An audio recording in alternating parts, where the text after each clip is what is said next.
Shalom Alaikum Bapak Ibu dan Saudara, salam sejahtera dimanapun saat ini Bapak Ibu dan Saudara berada. Kiranya berada dalam berkat dan perlindungan dari Tuhan Yesus Kristus. Nah, di dalam ministry kali ini saya mengangkat satu topik tentang apa yang dikatakan oleh Kitab Ibrani bahwa Yesus Kristus tetap sama baik kemarin maupun hari ini dan sampai selama-lamanya. Di dalam Ibrani pasal 13 ayat 8 dikatakan seperti itu. Bapak Ibu dan Saudara, pertanyaannya begini, apa yang tetap sama pada Yesus Kristus? Bukankah dia sebagai manusia 2000 tahun yang lalu sudah mati, ya, disalibkan, mati dan dikuburkan? Tapi kesaksian Alkitab, khususnya Perjanjian Baru, kan tidak berhenti di sana, bahwa beliau itu bangkit pada hari yang ketiga. Lalu pada hari ke-50 naik terangkat ke surga. Artinya Yesus Kristus itu tetap hidup, meskipun ada perbedaan, ada persamaannya ketika masanya dia sebagai manusia hidup itu, lalu berhenti pada kematian, dan ketika bangkit di situ ada perbedaan. Jadi ada kontinuitas dan sekaligus ada diskontinuitas. Nah, kalau Kitab Ibrani mengatakan tetap sama baik kemarin maupun hari ini sampai selama-lamanya, tentu yang dimaksudkan itu sama di dalam kodrat ilahinya, di dalam keadaan ilahinya. Jangan lupa bahwa bagi iman Kristen, Yesus tidak lain adalah firman Allah yang menjadi manusia, tidak lain adalah anak Allah. Dan ketika murid-murid mengalami kematian dan kebangkitannya, mereka sadar bahwa Yesus benar-benar adalah Tuhan dan Juru Selamat. Pengakuan yang pertama yang sangat menggema gitu ya sampai sekarang adalah dari Rasul Thomas. Ketika berjumpa dengan Yesus, langsung dengan spontan mengatakan, "Ya Allah, ya Tuhanku dan Allah." Pengakuan gereja, pengakuan para rasul dan gereja tentang hakikat Yesus sebagai Tuhan dan Juru Selamat itu dari 2000 tahun yang lalu sampai sekarang tidak pernah berubah. Walaupun dalam lintasan sejarahnya, gara-gara pengakuan itu, gereja, umat Kristen sampai dengan detik ini harus membayar harga yang mahal. Seringkali gara-gara pengakuan imannya kepada Yesus sebagai Tuhan dan Juru Selamat, sebagai anak Allah yang hidup itu, maka umat Kristen di berbagai belahan dunia, ya, termasuk di Indonesia, tidak sedikit yang harus membayar harga dengan mahal. Mulai dari dicibir, dituduh sebagai musyrik, sebagai berhala, sebagai pertuhankan manusia, ya, dipersekusi, ya, dibully, bahkan sampai dianiaya, ya, macam-macam. Bahkan sampai gereja-gereja ditutup, dibom dan sebagainya. Ya, harga yang mahal. Tetapi pengakuan iman ini tidak pernah luntur sedikit pun. Dan kekristenan ada banyak. Mungkin ya katakanlah kalau boleh dibagi dalam 3 besar, itu ada Kristen Katolik Ortodoks gitu ya, gereja universal yang sifatnya ortodoks, gereja timur gitu. Ada gereja barat, gereja Katolik Roma yang pusatnya dari Roma, di Vatikan dalam hal ini, ya, itu yang digolongkan, yang dinamakan, disebut sebagai gereja Katolik Roma, itu gereja barat. Dan ada sempalan dari gereja barat ini namanya gereja Reformasi Protestan gitu, dengan semua anak pinaknya. Mungkin katakanlah 3 besar itu gitu ya. Meskipun ada nama apa, ada mainstream ini, golongan-golongan ya, gereja ini, tetapi pengakuan imannya, substansi pengakuan imannya sama di semua gereja ini sama. bahwa Yesus adalah anak Allah, firman Allah yang jadi manusia, bahwa dia adalah Tuhan dan Juru Selamat yang tidak berubah. Nah, sebagai contoh dan bukti bahwa Yesus Kristus itu tetap sama, tidak berubah, bukan, sekali lagi, bukan kemanusiaannya, tetapi keilahiannya, ya. Nah, maka dia menunjukkan itu dengan tanda-tanda. Bapak, Ibu, dan Saudara, saya nggak mau menguraikan tentang ketidakberubahan Yesus Kristus ini dari segi teologi, karena ini akan bisa tetap menjadi pertentangan, kekisruan di mana-mana, bukan hanya Kristen dengan pihak luar, tetapi bahkan di dalam kekristenan sendiri, ya, kristologi tetap menjadi bahan perdebatan yang tetap hangat sampai sekarang. Gitu. Tapi saya ingin menunjukkan bahwa ketidakberubahan Yesus itu, ya, kesamaan dia dari 2000 tahun yang lalu sampai sekarang, itu dari segi mujizat-mujizatnya, ya. Baik itu di dalam gereja ortodoks ada begitu banyak mujizat. Nanti saya cuplikan penggalan video dan kisah-kisah tentang mujizat Yesus di dalam lingkungan gereja ortodoks. Salah satunya yang paling besar terkenal sampai sekarang misalnya adalah berpindahnya Gunung Mukatam di Kairo di Mesir pada abad ke-9 atau pada abad ke-10, ya, tepatnya pada tahun 900 sekian, ya. Ketika pada waktu itu gereja ortodoks Mesir itu, ya, ditekan oleh khilafah Al-Mu'izz pada waktu itu, ya, diancam untuk dibunuh semua atau diusir semua, karena di situ karena si khilafah ini mengatakan, di dalam Injilmu ada tertulis, kalau kamu punya iman sebesar biji sawi saja, kamu bisa pindahkan gunung. Nah, buktikan itu. Kalau kamu nggak bisa membuktikan itu, nah resikonya satu, ya, kamu keluar semua dari Mesir atau kalian saya bunuh semua. Nah, jadi pada waktu itu gereja yang dipimpin oleh Patriark Abraham ini di bawah bantuan seorang suci sederhana, Simon si penyamak kulit gitu, berdoa untuk membuktikan kebenaran Injil itu. Dan benar-benar gunung atau bukit Mukatam itu berpindah, ya, mungkin sekitar 3 kilo. Dan sejak itu maka si khilafah itu kemudian bahkan khilafah Al-Mu'izz itu dibaptis dan menjadi Kristen. Ya, itu jejak sejarah yang nggak bisa pungkiri, ada sejarahnya. Ya, itu salah satu contoh bagaimana Yesus tetap sama, dia membuat mujizat, ya, di tengah-tengah gereja ortodoks misalnya. Juga ada mujizat tentang penampakan Bunda Maria, ya, di atas gereja Al-Zaitun di Mesir itu misalnya, di Kairo juga, ya, itu juga salah satu mujizat, ya. Begitu juga banyak rahib-rahib pertapa-pertapa di padang gurun dari gereja timur itu yang banyak sekali melakukan mujizat-mujizat. Nah, terakhir misalnya ada mujizat Holy Fire. Ketika Paskah di Yerusalem itu ada mujizat api suci, ya, yang nyala tetapi tidak membakar apapun. Bahkan ada manusia yang disulut api itu tidak terbakar, baik pakaiannya maupun tubuhnya. Itu salah satu Holy Fire, ya, yang merefleksikan misalnya penampakan Allah di semak api belukar itu, ya, atau manifestasi Roh Kudus dalam bentuk api dan sebagainya, ya. Pokoknya itu salah satu mujizat. Nah, itu tadi mujizat-mujizat dalam lingkungan gereja ortodoks gitu misalnya.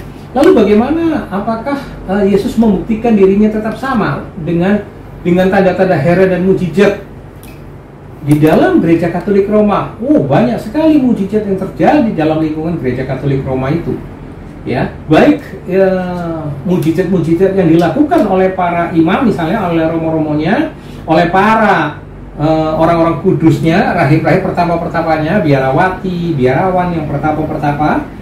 Di dalam gereja Katolik Roma itu ada ya, katakanlah 2 golongan besar gitu, ya. Satu golongan klerus, hierarki, dan ini pun ada hierarki yang aktif gitu. Ada juga yang imam, hierarki ini kelompok imam, ya, klerus, tapi juga yang bertapa gitu, yang pasif, dia hidup tersembunyi, bertapa, ya.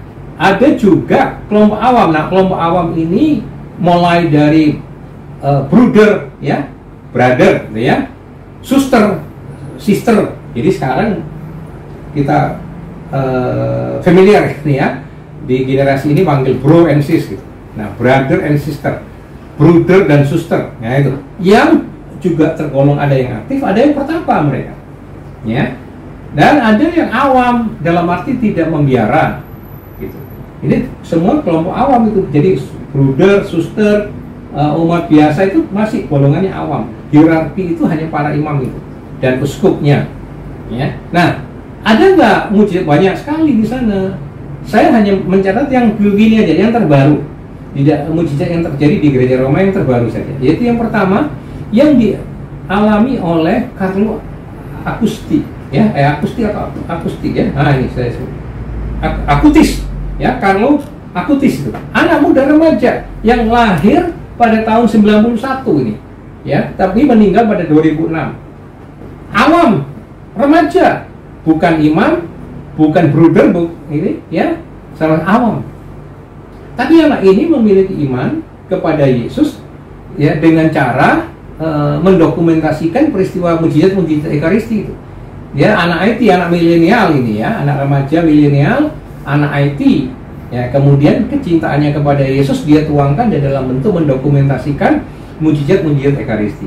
Lalu ketika meninggal, apa yang terjadi? Jasadnya tidak rusak, tidak terkorupsi, dimakan oleh tanah, oleh air, sulit kubur. Ya, berapa? 15 tahun yang kemudian dibongkar utuh. Masih menggunakan pakaian dengan gaya remaja, ya. Pakaian apa? Anak remaja seperti apa namanya ini? Sweater dan sebagainya. Pakai jeans, ya. Jadi ini membuktikan bahwa ini juga saya mau menghimbau agar di dalam umat Katolik ini khususnya ya, sadar betul bahwa Yesus Tuhan untuk semua orang, semua gereja, semua umatnya. Ya, jadi kalau dia mau menunjukkan kemuliaannya kepada awam sekalipun ya bisa saja gitu. Nggak usah harus kepada lewat imam. Bahkan banyak imam-imam itu malahan ragu, memiliki sikap yang agnostis gitu ya. Atau bahkan skeptis gitu, misalnya kepada peristiwa Ekaristi sendiri, sampai akhirnya ada beberapa masa gitu ya, ada beberapa di beberapa negara, di beberapa tempat Yesus melakukan mujizat Ekaristinya. Itu karena apa? Karena awal mulanya karena imam sendiri nggak percaya, ragu dengan peristiwa itu misalnya, sehingga hosti itu menjadi daging gitu, anggur menjadi darah, benar-benar menjadi tubuh dan darah Yesus ya, dengan golongan darahnya Yesus. Saya lupa apakah golongan darah Yesus AB atau apa, saya lupa ya, tetapi betul-betul menjadi darah dan benar-benar menjadi daging. Mujizat. Kenapa? Itu karena justru sikap skeptis atau sikap aktif dari imam sendiri misalnya. Sebuah prasasti dari Marmer abad ke-17, tahun 1631, menjelaskan keajaiban Ekaristi ini yang terjadi di Lanciano pada tahun 750 di gereja Santo Franciscus, Lanciano, Italia. Seorang imam pertapa Basilian mempunyai keraguan akan kehadiran Tuhan Yesus Kristus dalam Ekaristi. Ia berdoa terus-menerus kepada Tuhan agar dibebaskan dari keraguan ini, sebab ia menjadi sangat khawatir bahwa suatu hari ia akan meninggalkan panggilannya sebagai imam. Allah yang mengabulkan permohonannya ini. Suatu hari, saat merayakan perayaan Ekaristi bersama umat, setelah ia selesai mengucapkan perkataan konsekrasi, terjadilah suatu perubahan pada roti dan anggur itu. Ini membuat tangannya gemetar dan ia terdiam beberapa saat lamanya. Akhirnya ia berkata kepada umat, "Oh, berbahagialah para saksi yang kepada mereka Tuhan berkenan menyatakan dirinya dalam sakramen Maha Kudus dan membuat dirinya terlihat oleh mata kita." Bahkan harus saya catat begini, dewasa ini sekarang para hierarki malah ada ya katakanlah pergumulan di dalam, sehubungan dengan adanya misalnya ada uskup atau yang sekarang kalau di Indonesia itu dikumandangkan oleh channel Crusader Network gitu ya, tentang kritik kepada Gereja Katolik Roma yang sekarang ini, yang pasca Konsili Vatikan kedua ini sebagai gereja sesat. Bayangkan, saya nggak tahu itu akan terjadi lagi seperti abad 16 Martin Luther atau bagaimana, saya nggak tahu. Tapi yang sekarang ini kan ada Gereja Katolik Roma yang hidup di bawah Konsili Vatikan kedua, yang hidup di bawah semangat Konsili Vatikan kedua ini dituduh ya oleh dua uskup, juga oleh beberapa awam, ya seperti yang dikumandangkan oleh channel Crusader Network itu sebagai sesat, sebagai gereja antikristus. Ya, di dalam webinar itu saya bertanya langsung kepada Crusader Network itu, kenapa Anda itu mau terus membawa orang kepada gereja Katolik, padahal di sisi yang lain Anda itu mengkritik habis, mengecam, mengatakan sesat, ya gereja antikristus. Beliau mengatakan gereja Katolik saat ini ada dua. Ada gereja Katolik yang gandum, yang orisinal sebelum pasca konsili atau sebelum Konsili Vatikan yang kedua, dan ada gereja Katolik Roma Konsili Vatikan kedua ini yang dikatakan sebagai gereja di bawah iblis, gerejanya ilalang, antikristus gitu. Kan bayangkan statementnya sedemikian rupa. Jadi ada pergumulan sendiri. Ya, dan kalau Tuhan mau melakukan mukjizat, saya mengatakan sekali lagi Yesus itu Tuhan untuk seluruh umat. Ya, jadi nggak bisa dikerdil-kerdilkan, dipaksa-paksa hanya untuk berbuat. Bahkan sekali lagi banyak imam di Katolik itu yang malah imannya nggak selalu meyakinkan. Ya, jadi awam. Dan bukan sebenarnya mujizat bagi awam ini nggak hanya di Carlo Acutis ini. Banyak beberapa awam juga mengalami penerima ini. Ya, mujizat-mujizat itu. Termasuk di dalamnya stigmata. Dulu di abad berapa? 12 atau 13, Fransiskus dari Assisi menerima stigmata itu bukan imam, dia adalah prodiakon, ya, bukan imam, gitu. Jadi mujizat-mujizat besar bisa terjadi kepada, kalau prodiakon itu kan masih golongannya awamnya, bukan hierarki, bukan klerus, itu bisa diberikan kepada awam, dan itu tidak bisa melarang Yesus, kan dia Tuhan, gitu, ya, yang mau dia menunjukkan kemuliaannya kepada. Nah, yang lain yang terbesar juga yang di abad-abad kita ini, yang baru berakhir di tahun 60-an, itu adalah mujizat stigmata yang diberikan kepada Padre Pio, Santo Pio itu. Nah, ini Fransiskan tapi sekaligus imam. Tapi meskipun demikian beliau adalah biarawan gitu, ya. Nah, stigmata. Nanti persoalan Carlo Acutis, ya, persoalan Padre Pio ini kan sudah banyak videonya. Demikian juga yang tadi saya katakan mujizat-mujizat di tengah-tengah gereja timur, ya, gereja ortodoks banyak.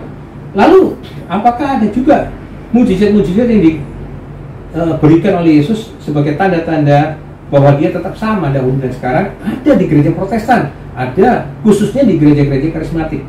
Saya menggolongkan ini sebagai kelompok Protestan karena memang lahir sebagai anak pinak dari denominasi Protestan, gitu ya, gereja karismatik. Banyak sekali mujizat dalam versi yang berbeda-beda, ya, karena mungkin semangatnya di karismatik ini penginjilan yang begitu sangat vulgar, maka mujizatnya juga sangat vulgar. Penyembuhan orang lumpuh, penyembuhan kaki yang bertumbuh, penyembuhan orang buta, banyak sekali, dan itu kasat mata, dan itu ada dokumentasinya semua.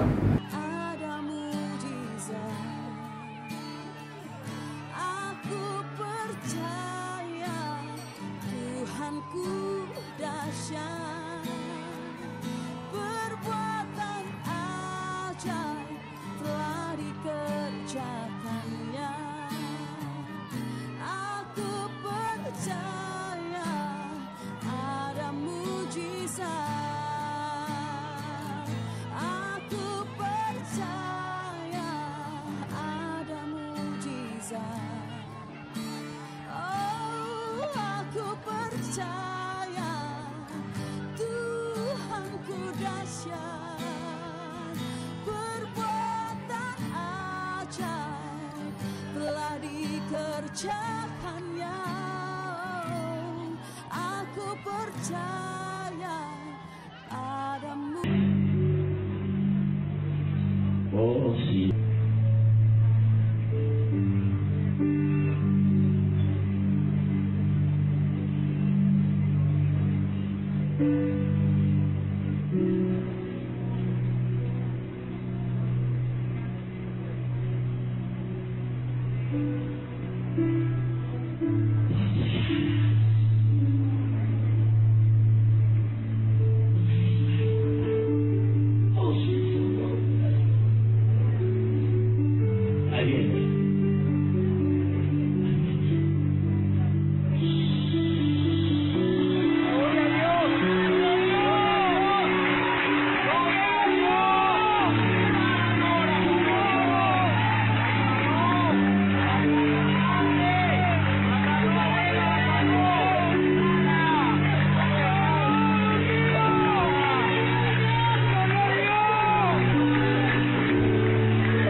Jadi hampir di semua masa gereja, mainstream gereja ini, Yesus menunjukkan kekuatan kekuasaannya sebagai Tuhan dan Juru Selamat melalui tanda-tanda heran dan mujizat-mujizat, dan dengan itulah kita menyimpulkan bahwa benar dia tetap sama dahulu, sekarang, dan sampai selama-lamanya.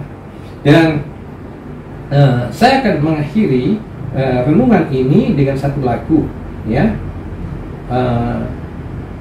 dengan judul For This Late, ya, yang mengisahkan tentang bagaimana Tuhan itu datang terlambat 4 hari setelah kematian Lazarus. Jadi padahal saudara-saudaranya Maria dan Marta sangat berharap waktu Lazarus saudaranya sakit itu Yesus segera datang. Jadi mereka bilang andai kata pada waktu itu Yesus datang tentu cepat ketolong Lazarus itu sembuh, nggak sampai mati. Ya, tapi Yesus malahan nggak datang-datang. Dan 4 hari kemudian setelah Lazarus itu dimasukkan ke dalam liang kubur, udah ditutup, 4 hari kemudian Yesus baru datang. Tapi apa yang dilakukan oleh Yesus? Maria waktu itu sudah kecewa, dia bilang kenapa ya Tuhan baru datang sekarang gitu. Sudah 4 hari dia di liang kubur. Tapi Yesus bilang tunjukkan kubur itu, ya. Dan batu digulingkan, tutup kubur digulingkan, dan dia berseru, Lazarus, bangkitlah. Dia bangkit 4 hari setelah mati. Bapak, Ibu, dan Saudara, menurut ilmu kedokteran kehakiman yang pernah saya dulu terima ketika di bangku kuliah, manusia itu mati 12 jam mulai membusuk. Karena itu beberapa agama ketika umatnya mati ingin mensegerakan penguburannya, ya, atau kremasinya. Karena mereka tahu 12 jam setelah itu manusia udah menjadi busuk gitu. Nah, Lazarus ini sudah 4 hari mati. Pertama, dia belum membusuk. Kedua, sudah mati 4 hari, meyakinkan sekali bahwa benar-benar mati. Ini bukan persoalan mati suri, mati mutlak 4 hari karena sudah dikubur. Nah, tapi dibangkitkan oleh Yesus. Mengapa seperti itu? Karena Yesus mau mengatakan bahwa dirinya adalah Allah, bahwa dirinya adalah Juru Selamat, Allah yang jadi manusia. Mujizat itu satu-satunya. So kalau kita bicara teori teologi terus berdebat. Tapi kalau mujizat ya silakan, siapa sih nabi yang bisa nandingi Yesus? Ya, nabi terbesar mana di dunia ini yang bisa melakukan mujizat seperti yang Yesus lakukan? Enggak, itu aja. Kalau ada orang seperti itu, nabi seperti itu, ya berarti Yesus bukan Tuhan. Tapi faktanya sampai dengan detik ini nggak ada nabi sebesar apapun yang bisa menyaingi mujizatnya Yesus. Membangkitkan orang mati setelah mati 4 hari misalnya di dalam kubur. Nah sekarang tadi saya katakan kalau akutis ini misalnya jasadnya tidak terkorupsi meskipun mati sudah puluhan tahun, dan itu di dalam gereja Katolik Roma banyak sekali orang-orang yang meninggal sudah puluhan bahkan ratusan tahun tetapi jasadnya juga tidak terkorupsi, ya, oleh kelembapan air, oleh tanah, oleh waktu. Ya, nah itu banyak sekali. Ya, nah artinya apa, sekali lagi melalui tanda-tanda heran dan mujizat-mujizat yang terjadi di berbagai gereja itu membuktikan kebenaran kata-kata Alkitab ini bahwa Yesus Kristus tetap sama kemarin, sekarang, dan akan datang. Dan kesamaannya apa? Dia tetap sama menjadi Tuhan dan Juru Selamat. Karena itu Bapak Ibu, ketika kita mungkin mengalami persoalan-persoalan yang kita tidak usah pamer persoalan kita apa, pergumulan kita apa. Saya percaya banyak manusia punya pergumulan yang berat. Yang satu mengatakan saya berat, yang satu mungkin lebih berat. Banyak. Bukan itu persoalannya. Tapi persoalannya adalah kalau kita orang beriman, ya, bagaimana kita datang kepada Yesus, kita percaya kepada Yesus, dan kita akan ditolong oleh Tuhan dan Juru Selamat.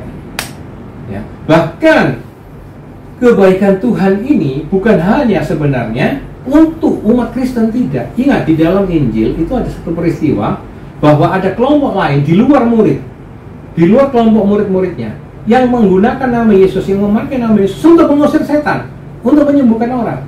Lalu murid-muridnya lapor ke Yesus, ya, komplain, gelisah terhadap peristiwa itu.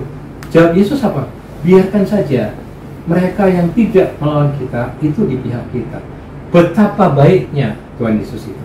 Jadi teman-teman dan Bapak Ibu dan Saudara, kalau kita, andai kata ada orang ini bukan Kristen dia, tapi dia percaya kepada Yesus, dia memakai nama Yesus untuk mengusir setan, menyembuhkan orang, itu Tuhan pun akan melakukan mujizatnya. Percayalah itu. Tuhan pun akan melakukan kebaikannya. Kenapa? Karena sekali lagi, dia Tuhan yang tidak diskriminasi sebenarnya. Dia Tuhan yang untuk semua orang. Sepanjang orang ini percaya, mau menghargai namanya, mau memuliakan namanya, dia izinkan kebaikannya terjadi. Dia izinkan kasihnya terjadi. Ya. Jadi, Bapak, Ibu, dan Saudara, kita sebagai orang Kristen jangan mulai menutup dengan tembok-tembok, dengan sekat-sekat kefanatikan. Biarkan, dan jangan pernah mencoba mengerdilkan, mengurung Yesus hanya untuk diri kita. Biarkan Yesus itu untuk semua orang. Sepanjang orang itu mau ditolong, disembuhkan, biarkanlah orang itu mengalami kebaikan Yesus. Dan jangan pernah mendesak, memaksa-maksa, mengizinkan, orang itu harus jadi Kristen. Siapa yang menuntut seperti itu? Ya, kalau Anda mau bersaksi, mau menginjil, silakan. Tapi sekali lagi, pertama, jangan ada tipu muslihat. Kedua, jangan ada paksaan. Biarkan saja mereka mengalami Yesus yang baik, yang mengasihi semua orang sebagai Tuhan dan Juru Selamat. Termasuk kalau mereka tidak mau menjadi Kristen. Saya mengenal satu guru yogi, ya, saya lupa ingat namanya, Paramahimsa atau siapa itu. Itu tetap Hindu, tetap yogi, tapi percaya kepada Yesus, percaya kepada baptisan Roh Kudus, dan ketika beliau meninggal, itu juga jasadnya tidak terkorupsi oleh kematian. 21 hari awet. Hanya karena dia seorang Hindu, ya tentu setelah itu dikubur dikremasi. Ya. Nah, bayangkan, itu seorang Hindu, yogi, yang percaya kepada Yesus. Tetap saja Yesus menunjukkan kemuliaannya. Jadi, tentang tubuh yang tidak terkorupsi bukan hanya terjadi pada Gereja Katolik Roma, tidak. Di luar itu pun juga Yesus menyatakan kemuliaannya. Nah, jadi dengan demikian, Bapak Ibu, siapapun kita, ya, kalau kita memiliki persoalan besar, masalah besar, percayalah bahwa Yesus itu Juru Selamat. Dia Tuhan yang mau mengasihi, yang mau membuat kebaikan untuk kita. Ya, jangan pernah berputus asa, jangan pernah kecewa, jangan berharap pada manusia. Mari kita memandang kepada Yesus Sang Juru Selamat. Sekali lagi, sesungguh-sungguhnya dia Tuhan dan Juru Selamat bagi dunia. Bukan hanya bagi orang Kristen. Ya, bukan. Ya, karena itu biarkan Yesus menjadi Tuhan untuk dunia ini. Kita orang Kristen jangan mencoba menghalangi, mengotak, mengerdilkan. Bukan hak kita. Ya, bukan hak kita. Kita hanya menyaksikan tugas kita bahwa dia Tuhan dan Juru Selamat. Untuk siapa? Untuk semua manusia di dunia ini. Sepanjang mau datang kepada dia, percayalah, dia tidak berubah, dan percayalah bahwa dia bisa dan mau melakukan mujizatnya untuk menunjukkan kasihnya kepada kita. Demikian Bapak Ibu, dan salam sejahtera.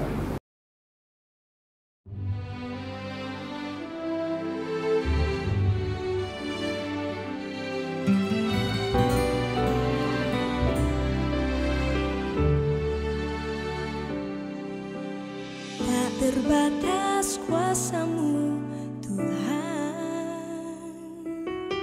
Semua dapat Kau lakukan. Apa yang kelihatan mustahil bagiku, itu sangat mungkin bagimu. Tak terbatas kuasa-Mu, Tuhan. Semua dapat Kau lakukan. Apa yang kelihatan mustahil bagiku, itu sangat mungkin bagimu.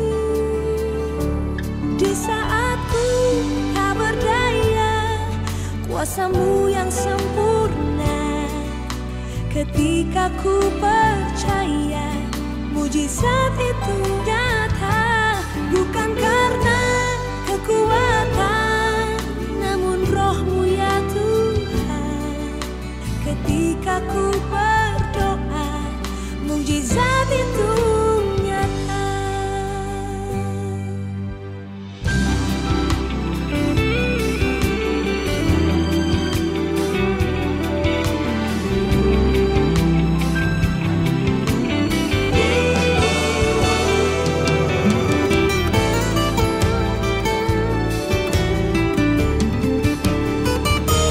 Di saat ku tak berdaya, kuasa-Mu yang sempurna. Ketika ku percaya mujizat itu nyata, bukan karena kekuatan, namun Roh-Mu ya Tuhan. Ketika ku berdoa, mujizat itu nyata. Ketika ku berdoa, mujizat itu